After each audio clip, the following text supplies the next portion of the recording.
طيب والاجتماع الجاي كل المؤشرات بتقول انكم هتثبتوا الفايده بنسبه 99%. ايه الجديد اللي شايله بكره؟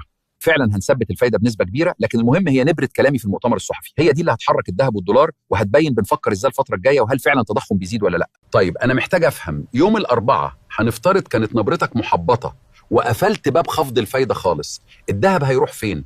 لو كلامي كان واضح ان التضخم بيزيد بسبب الحرب، الذهب ممكن يوصل ل 4300 دولار في خلال الشهر القادم، وهيكون في قوه للدولار لان هيكون في احتماليه اكبر لرفع الفايده. ومفيش اي سيناريو تفاؤلي، يعني الذهب ملوش امل يصعد تاني ويطلع 5000 دولار. وإذا قلت امتصينا صدمة الحرب وديت إشارة بسيطة لخفض الفايدة في 2026، الذهب ممكن يزور 5000 دولار خلال الشهر القادم. طيب بالنسبة لأسعار النفط، وهل فعلا ممكن يحصل في العالم ركود تضخمي ليحذر منه صندوق النقد الدولي؟ بالنسبة لأسعار النفط، أسعارها مرتبطة بالحرب، هترتفع بقوة في حالة استمرار الحرب، والركود التضخمي هيكون على الأبواب إذا استمرت الحرب لفترة طويلة.